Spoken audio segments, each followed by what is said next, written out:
Are you concerned that there was no CS nominee for the Ministry of Devolution? In fact, there's a concern that that particular ministry has been scrapped off. You two being senators plus a governor was here. Are you concerned that Kenya Kwanza doesn't seem to be keen on devolution, like critics say? Thank you, Trevor. Allow me to congratulate my brother, Senator Dan Manzo. I know he's a seasoned lawyer and an experienced legislator, and to wish him well. I saw him eagerly learning during the induction in Naivasha, and I hope he learned the best. But the other things that he might not have gotten, I will be willing to, of course, not pro bono, but at a fee, to teach him how to survive in that house and how to oversight my good friend and my former colleague. And I'm happy he's sitting next to the governor, so I hope the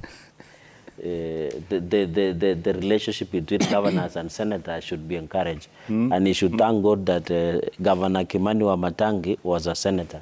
So he understands the challenges and engagements between senators and governors. Secondly, I want also to thank him because we have always insisted, and the president has said, that he wants a robust, very vibrant checks and balances. And I'm happy when I see my colleagues in the opposition saying they are ready to oversight, to do the vetting. And I don't have a problem. And I want to encourage all cabinet nominees to avail themselves before the vetting committee, be ready to answer the questions, because those vetting committee or members of parliament are representatives of the people. So I hope all the nominees will be ready both psychologically and any documents that is required. The only problem I will have is where we want to mob lynch because of various allegations that are facing them. And let us allow the due law, the process, and the law to take its course. If there is anybody facing within the cabinet nominees, the courts are there. And I think the judiciary of this country, the courts of law are up to the task. And I think if there are any issues, they will resolve legally. On the issue of course, Nandi is part of Kenya. It is not, Nandi does not exist in exclusion. And as my brothers have said, cabinet is the cabinet of the Republic of Kenya. It doesn't mean that if a cabinet, for example, from Kitui or anywhere else, Governor Mvurya, the nominee of mining, he is also the cabinet minister of the entire country. So I was just pointing out that regional bodies must be looked, and therefore the president comes from my region. And I was not saying that he's a president of Nandi. I'm saying he's a president of the Republic of Kenya who happens to come from Nandi. And I think my brother might have misunderstood. On the third issue that you have raised, and of course we have a right just like any other Kenyan to have people from Nandi represented in cabinet. I don't think there is a problem, because this country belongs to the people of Nandi and the rest of the nation. So even as appointments continue, the president's favor will continue getting appointments to Nandi, even to Makueni, to Kiambu, and many other areas. And I know Kimani Wamatangi is lucky because both the majority leader of National Assembly and Minister Moses Kuria, who happens to have been his competitor in the previous elections, have also. So it doesn't mean that the Kiambu does not need DSAV or PSS or CSS. Finally, on the issue of devolution, I think that ministry did not need to exist, even from the word go. And you have had even former chairs of COG, specifically for former governor of Bomet, Mheshimiwa Isaac Ruta. Because the real challenge is not even, I've heard the former governor of Kakamega, Wycliffe Oparanya, saying that it is a link. It was, but you already have an intergovernmental relations that already exist.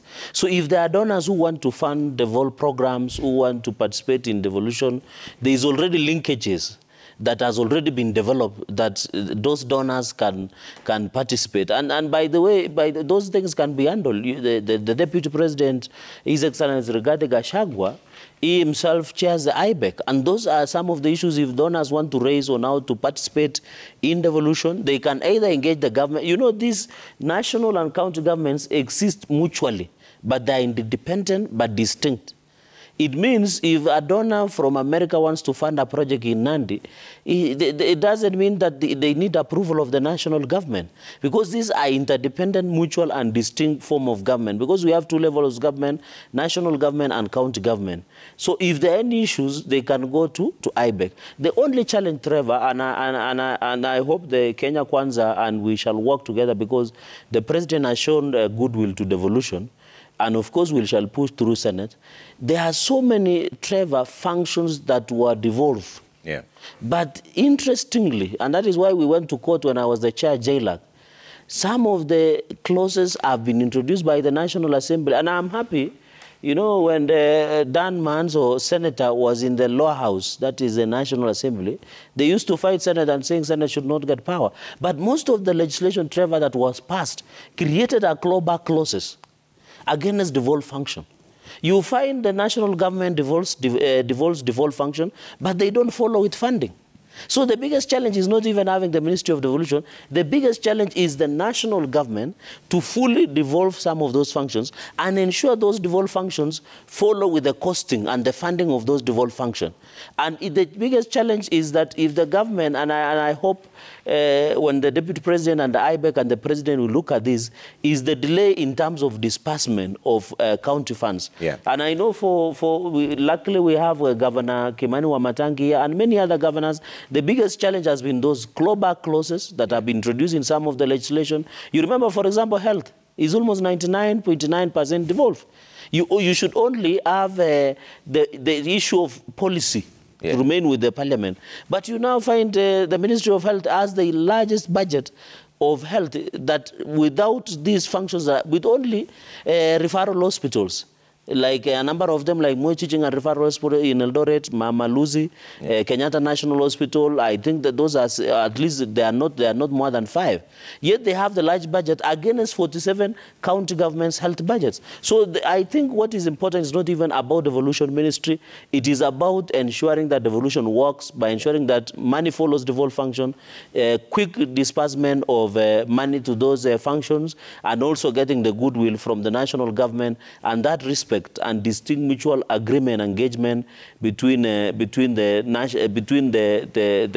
government, that is the national executive, and the county governments. So as a Senate, I think anytime, any minute, we shall push to ensure. And also, finally, on the goodwill is that where a situation where National Assembly considers the law that talks about devolved function, Trevor, we will also try to get undertaking from the president that before they sign some of this legislation, they should get a concurrence or a speaker of the Senate and National Assembly, an undertaking that that law has been considered by both houses. That way we'll show the goodwill also towards devolution. All right. Honorable